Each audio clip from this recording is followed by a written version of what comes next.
Le jeune renard et la quête de la juste vue.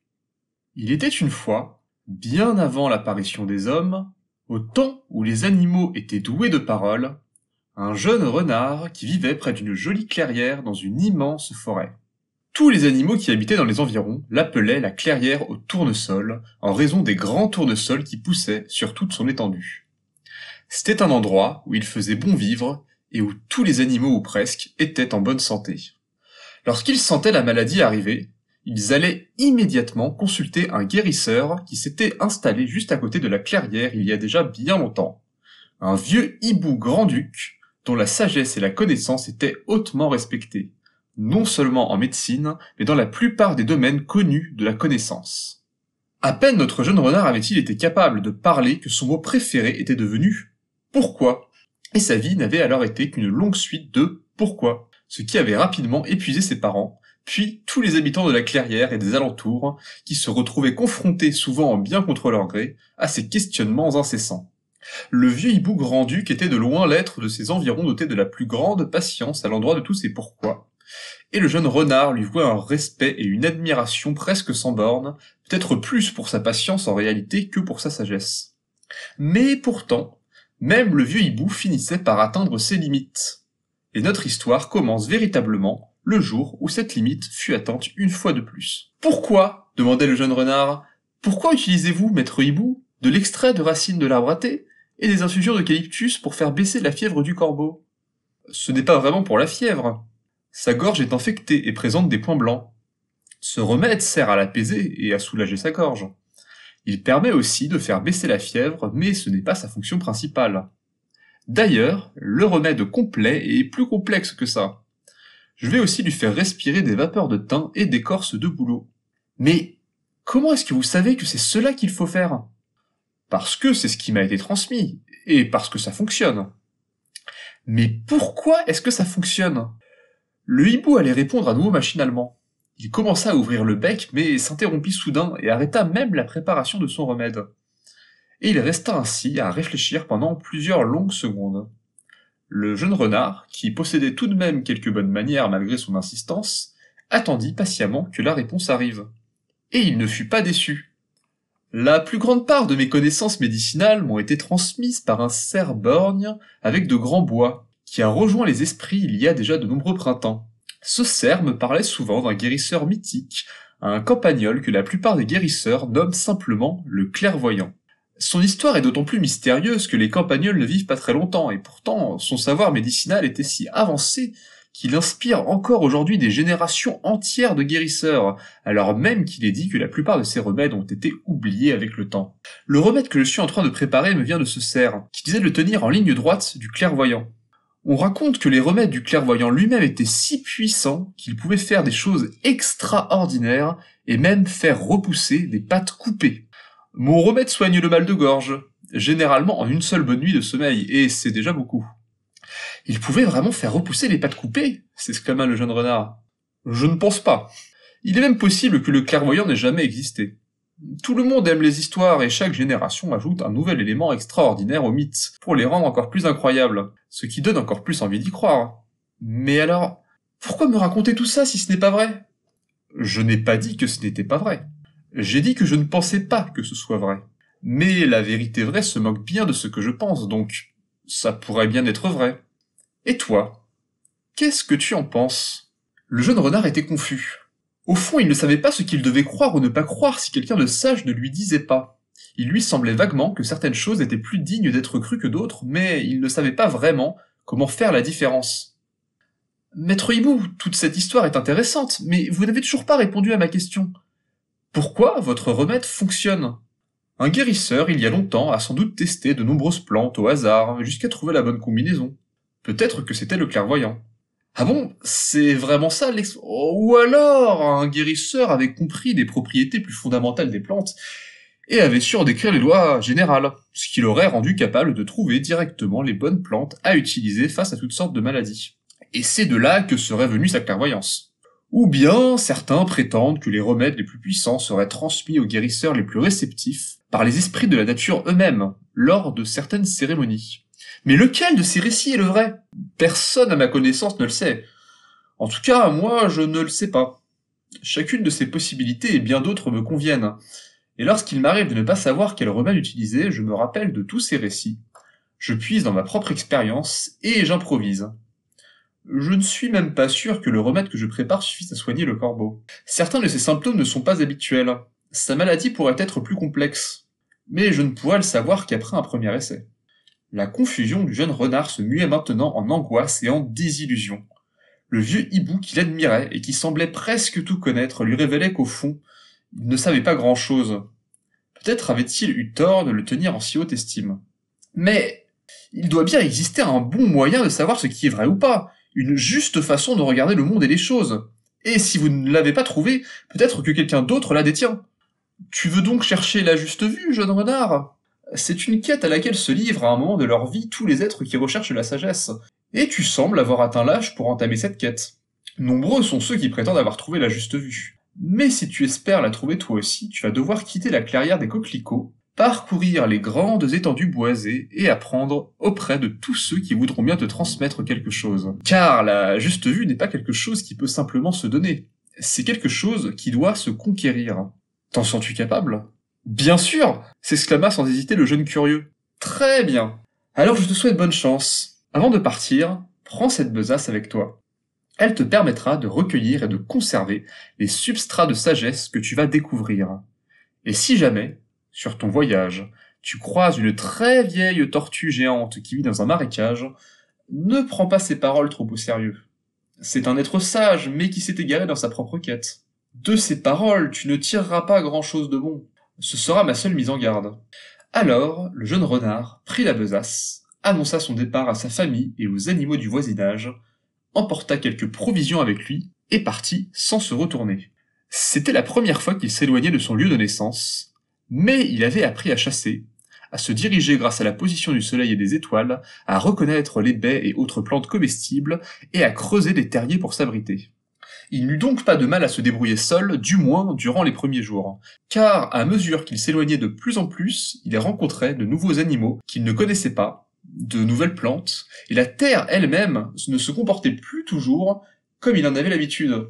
Ainsi, il se réveilla une nuit tout trempé, car il s'était mis à pleuvoir et l'eau s'était infiltrée jusqu'à son terrier. Pourtant, il avait fait tout ce qui aurait dû être nécessaire pour que ça n'arrive pas. « Si j'avais la juste vue, dit-il tout haut, je saurais comment construire des terriers qui ne prennent jamais l'eau, peu importe la qualité de la terre et l'endroit où je me trouve. » Dans nos galeries, la dernière intrusion d'eau a eu lieu il y a plus de 1300 jours et n'a abîmé qu'une seule pièce.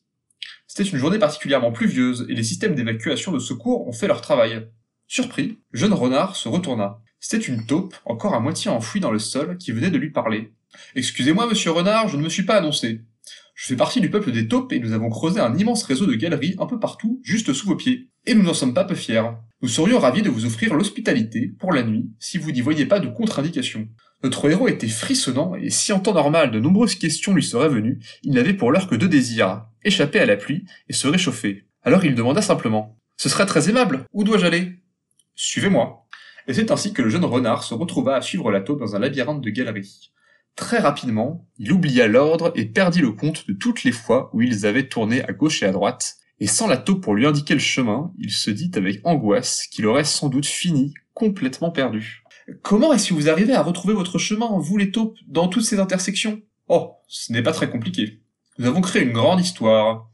Un conte qui parle d'une belle princesse, une princesse taupe naturellement, qui est aussi une grande conteuse. Chaque soir, elle raconte une nouvelle histoire à son mari, pour qu'il reste captivé et se refuse à la mettre à mort au petit matin. C'est horrible! Pourquoi voudrait-il qu'elle meure? Il est très puissant et très jaloux. Les deux font mauvais ménage. Cette histoire parle de l'ancien temps, mais nos mœurs actuelles sont plus évoluées.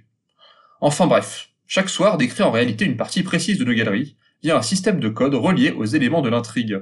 Chaque taupe qui vient au monde apprend en grandissant toute l'histoire jusqu'à pouvoir la réciter d'un bout à l'autre sans erreur, et connaît donc la configuration précise de toutes les galeries. Mais, lorsque tu m'as trouvé tout à l'heure, tu n'étais pas justement en train de creuser une nouvelle galerie? C'est tout à fait vrai. Et je viens de finir d'écrire la 1001e nuit. J'ai hâte de la raconter aux autres. Ça narre l'histoire d'un scorpion qui cherche à traverser une rivière sur le dos d'une grenouille. Bien évidemment, ce n'est pas l'embarcation la plus fiable. Voilà les conséquences lorsque l'on préfère dormir au soleil pendant les cours sur la construction de radeaux. J'ai appris une histoire similaire, mais la morale était différente. Je me demande bien quelle morale serait plus pertinente que celle-là. L'apprentissage précis et méthodique est le pilier fondamental et la valeur la plus haute de tout le peuple des taupes. Et c'est comme cela que vous arrivez à éviter les inondations? Naturellement. Je voudrais en savoir plus. Si vous pouvez vous rendre utile, monsieur Renard, il se peut que mon peuple accepte de vous enseigner nos principes. Et c'est ainsi que les choses furent convenues. Non seulement le jeune renard put finir sa nuit au sec, mais il parvint rapidement à convaincre les taupes d'accepter une prolongation de son séjour en échange de différents services, tels que la récupération de certains matériaux en surface.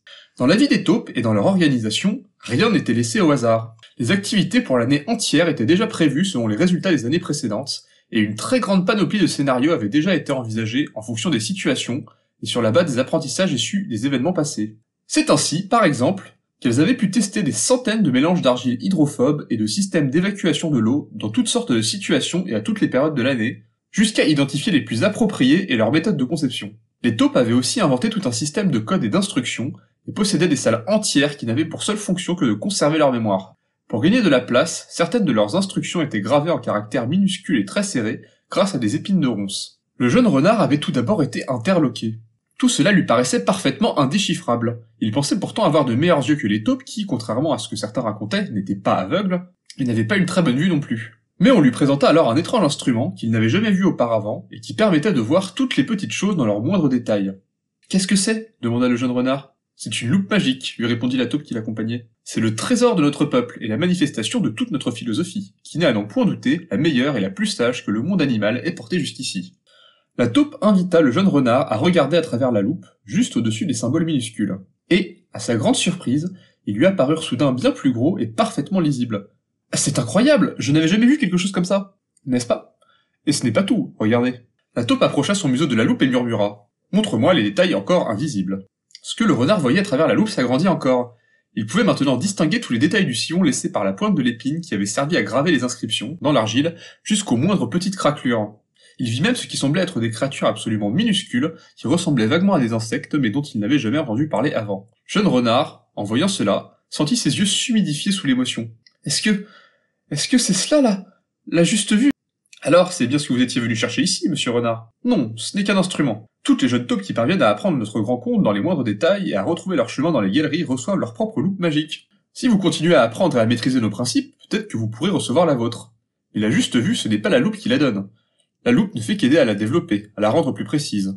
La juste vue est un principe général qui doit être maîtrisé, peaufiné. Sans ce principe, cet instrument ne te sera pas d'une si grande aide. Quel est ce principe? La juste vue s'acquiert par l'accumulation et l'assimilation des savoirs collectifs, et par l'observation de chacun des éléments fondamentaux d'une situation. Si un problème est trop compliqué, il suffit de le séparer en problèmes plus petits. Lorsque chacun des petits problèmes a été compris et résolu, alors on peut résoudre le problème général. Si ça ne suffit pas, il faut regarder s'il n'y a pas des détails encore plus petits que l'on a manqués. Et c'est là que la loupe devient utile. Lorsque nous trouvons enfin le moyen de résoudre un gros problème, il suffit alors de graver, dans l'argile par exemple, tous les moyens d'identifier le problème et toutes les étapes qui ont permis de le résoudre. La prochaine taupe qui se retrouvera dans la même situation saura alors tout de suite quoi faire. C'est cette façon de voir et de garder le souvenir des choses qui constitue l'essence même de la juste vue. Donc, avoir la juste vue, c'est regarder une situation puis se concentrer sur chacun de ses détails, les observer l'un après l'autre et enfin résoudre l'ensemble? Puis noter ce qui a fonctionné? Oui, c'est presque ça. Mais il ne faut pas oublier d'essayer différentes solutions pour explorer un maximum de possibilités.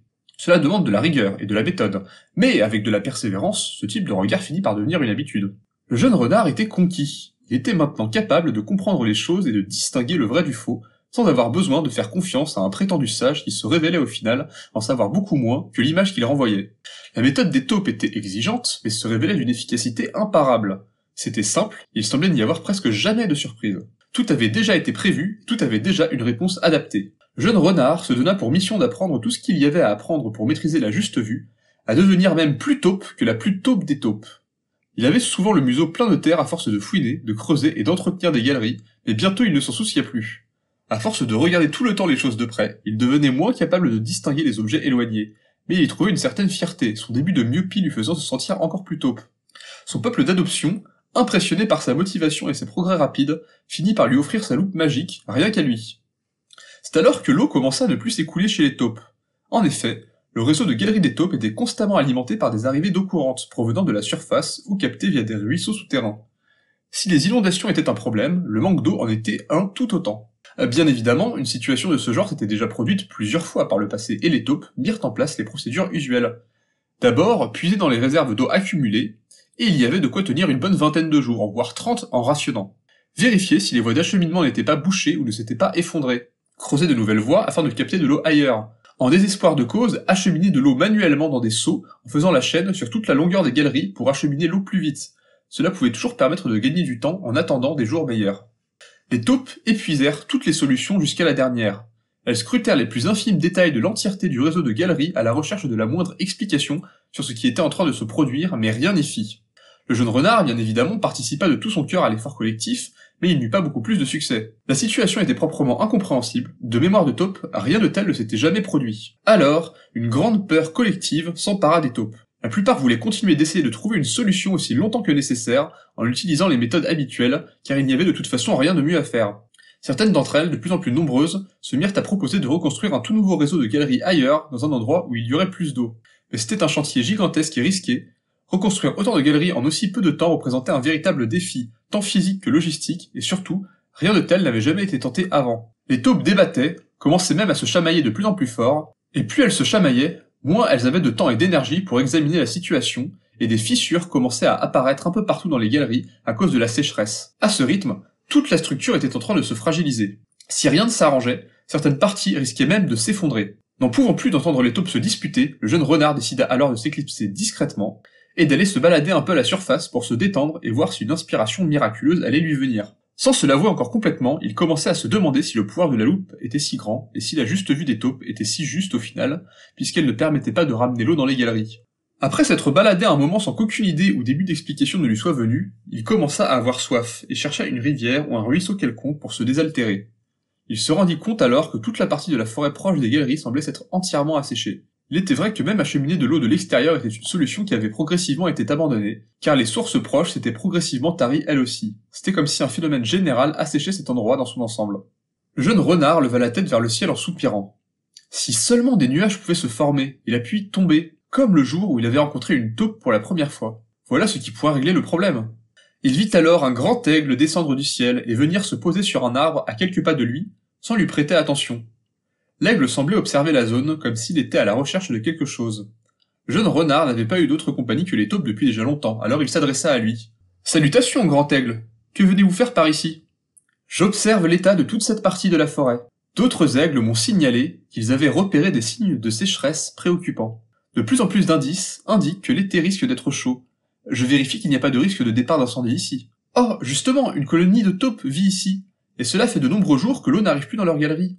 La situation est en train de devenir catastrophique. Oui, c'est normal. Des castors ont construit un barrage un peu plus loin. La principale rivière a été détournée pour leur propre intérêt. Quoi? Comment? Nous cherchons depuis si longtemps une solution à ce problème incompréhensible de sécheresse, et depuis tout ce temps, le nouveau barrage des castors en était la cause. Vous n'étiez pas au courant? Ils ne devaient sans doute pas savoir que des taupes vivaient par ici. À vrai dire, les taupes vivent sous le sol presque toute la journée. Il peut être difficile de les remarquer si on ne prête pas attention aux monticules de terre qu'elles laissent parfois. C'est justement pour ça que je suis là, pour vérifier les conséquences de ce barrage sur cet endroit. Mais j'étais venu pour contrôler les risques d'incendie, pas pour des taupes en détresse. C'est une chance que nous nous soyons rencontrés. Pendant ce temps, les taupes m'ont persuadé que regarder les choses de plus près était la solution à tout. Mais si j'avais pu observer depuis le ciel comme un aigle, j'aurais pu voir directement la cause du problème. Bien évidemment. Pour comprendre un problème nouveau, il faut prendre de la hauteur, beaucoup de hauteur. Si on reste collé au sol, il est impossible de comprendre les interactions plus vastes et les phénomènes d'ensemble, qui ne sont visibles que depuis le ciel. Ces taupes devraient sans doute se faire connaître des autres aigles, et nous demander conseil la prochaine fois qu'elles se retrouvent dans une situation qui leur semble sans issue. De nombreux animaux nous font déjà confiance pour leur offrir ce regard global, et ça leur a évité bien des soucis. Ceci étant dit, je m'en vais annoncer aux castors qu'ils doivent construire leur barrage à un autre endroit. Ça ne va pas leur plaire, mais c'est ainsi. Le jeune renard, excité par sa découverte, s'empressa de rejoindre les taupes. Il les trouva tout aussi affairés à trouver des solutions, tout aussi angoissés que lorsqu'il les avait quittés. Il tenta de leur expliquer ce qu'il avait compris grâce à l'aigle, mais la plupart des taupes ne voulurent rien entendre. Il n'y avait aucune information concernant des barrages dans leur liste de procédures, et à vrai dire, elles ne comprenaient même pas vraiment le but d'un barrage, jamais aucune taupe n'en avait utilisé un. Une jeune taupe, tout de même, plus curieuse que les autres, accepta de suivre le jeune renard pour aller constater la situation directement, même si cela signifiait s'aventurer à la surface pendant un bon moment, ce que les taupes ne faisaient habituellement pas. Pour l'aider, notre héros la porta sur son dos. Ils retrouvèrent la rivière asséchée et la remontèrent, jusqu'à rencontrer effectivement un peuple de castors. Tout ce qu'avait dit l'aigle était vrai. Les castors étaient justement en train de démonter le barrage en grommelant. Tout allait bientôt rentrer dans l'ordre. Jeune renard et la jeune taupe retournèrent alors expliquer toute la situation de nouveau aux autres taupes.